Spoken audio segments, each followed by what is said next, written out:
Perjalanan itu dimulai saat fajar belum sempurna. Langit masih pucat, udara dingin menggigit kulit. Sebuah truk tua berjalan pelan, menembus jalan berbatu. Di bak belakangnya duduk 6 mahasiswa. Mereka akan menjalani kuliah kerja nyata KKN di sebuah desa terpencil yang jarang disebut orang. Nama desa itu Desa Sumberjati.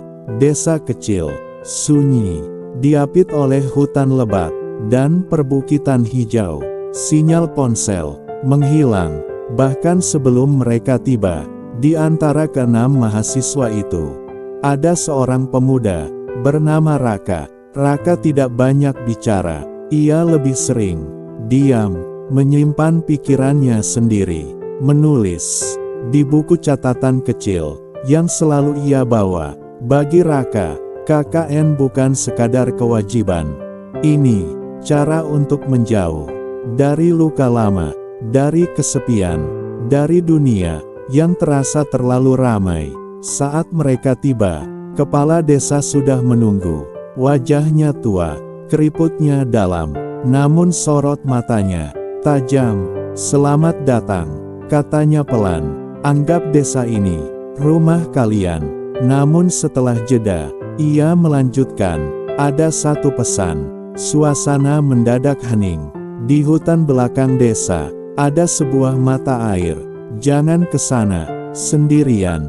Dan setelah menarik napas panjang, kepala desa berkata, "Dan jangan jatuh cinta pada siapapun yang kalian temui di sana." Beberapa mahasiswa tertawa kecil, mengira itu hanya mitos desa. Namun Raka merasakan sesuatu. Ada getaran halus di dadanya. Hari-hari KKN berjalan perlahan.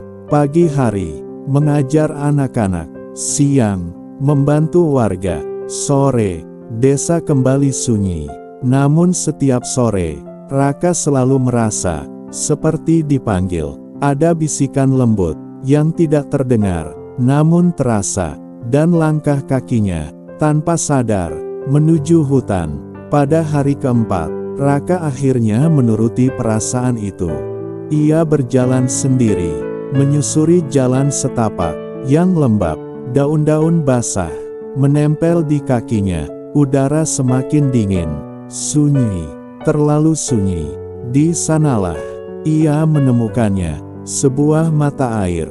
Airnya jernih, tenang, seolah tidak pernah terganggu waktu. Dan di tepi mata air itu ada seorang gadis duduk di atas batu. Kakinya menyentuh air. Rambutnya panjang, hitam, terurai, wajahnya pucat lembut, cantik, namun bukan cantik biasa. "Kamu bukan orang sini ya?" Suaranya lembut, tidak terkejut, seolah sudah menunggu. "Iya," jawab Raka pelan. "Kamu siapa?" Gadis itu tersenyum. "Namaku Aira." Sejak hari itu, Raka kembali. Dan setiap kali ia datang, Aira selalu ada. Mereka duduk berdampingan, berbicara tentang hal-hal sederhana, tentang kuliah, tentang impian, tentang rasa sepi yang tidak pernah hilang. Meski dikelilingi orang, Aira selalu mendengarkan. Tatapannya hangat, senyumnya menenangkan. Bagi Raka, mata air itu menjadi rumah kedua. Namun keanehan mulai terasa. Aira tidak pernah mau ke desa, tidak pernah muncul saat siang terik. Dan setiap kali Raka ingin menggenggam tangannya, Aira selalu mundur, perlahan. "Aku tidak bisa pergi jauh," kata Aira suatu sore. "Kenapa?" tanya Raka. Aira menatap air. "Karena aku milik tempat ini." Hari demi hari, rasa itu tumbuh.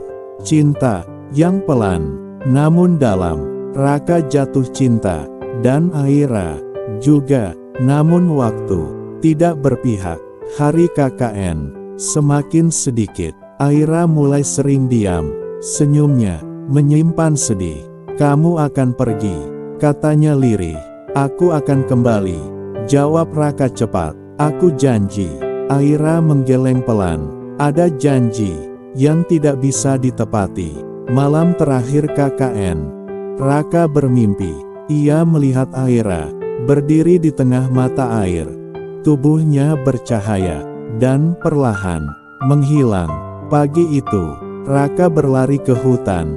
Hujan turun tipis. Aira berdiri menunggunya. Gaun putih sederhana membalut tubuhnya.